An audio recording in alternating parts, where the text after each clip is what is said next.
Ustedes son hijos e hijas de Dios, hijos del convenio y edificadores del reino.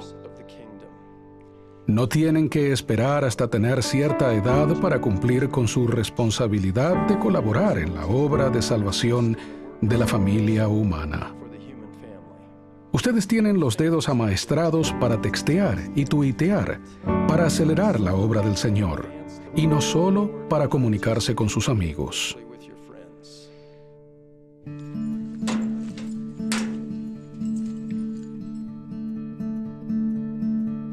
Well, start out about, mid-September.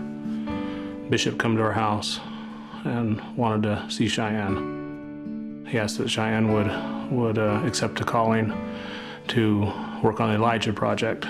The Elijah project is about all the youth coming together and finding their own ancestors and doing their ordinances, and it may seem hard at first, but it's a lot of fun. When Cheyenne was called, my mother had passed away about 3 days prior to that. We had just barely had her funeral. My parents, they were very strong, very into genealogy. So no sooner did the bishop leave, Cheyenne went straight to her grandfather that had just, had just lost his wife. And that kind of lifted his spirits. That was something that he was very excited for. Matter of fact, the first excursion to the temple, we took all the youth, and I remember when we pulled up that morning, and immediately he came out and wanted to know how it went.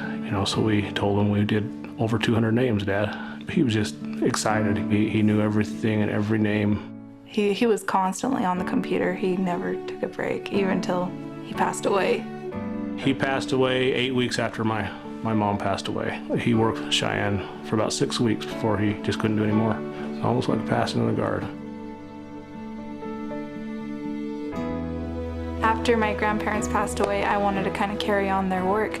As I go through family history, you can learn about the time when they were born and where they lived, and you can find stories on them and pictures, and it's almost like you almost get to know them and feel compassion for them. And I was going through my grandpa's books, and we found journals, and one was about Susan Ellen Johnson. It just talks about all of her times on the plains and how she raised children that weren't hers, and what kind of faith she had and how she stuck to it. And she was a good horsewoman too. So they also had lives. We just found a lot of names and lines that just shoot out from those names, and there's a lot of names that haven't had their ordinances done. I've always just gone to the temple and done temple names, but when I got my first card, it was exciting to know that I'm doing it for my own ancestor and from my own lines, and I don't know, it just feels almost like they're there.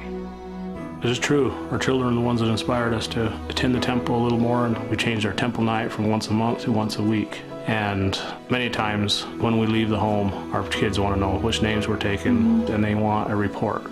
To find a card and to just wait for the card to be done and get all the sealings done is just a good feeling to know that I can give people the same saving ordinances that I have. It makes me feel humble. It was such a blessing to me in my life when that came when it did. And now we're always going to the temple with the names that we have, and being able to do that with our whole family is such an amazing thing. It's something that has brought our family closer, and we've been very blessed.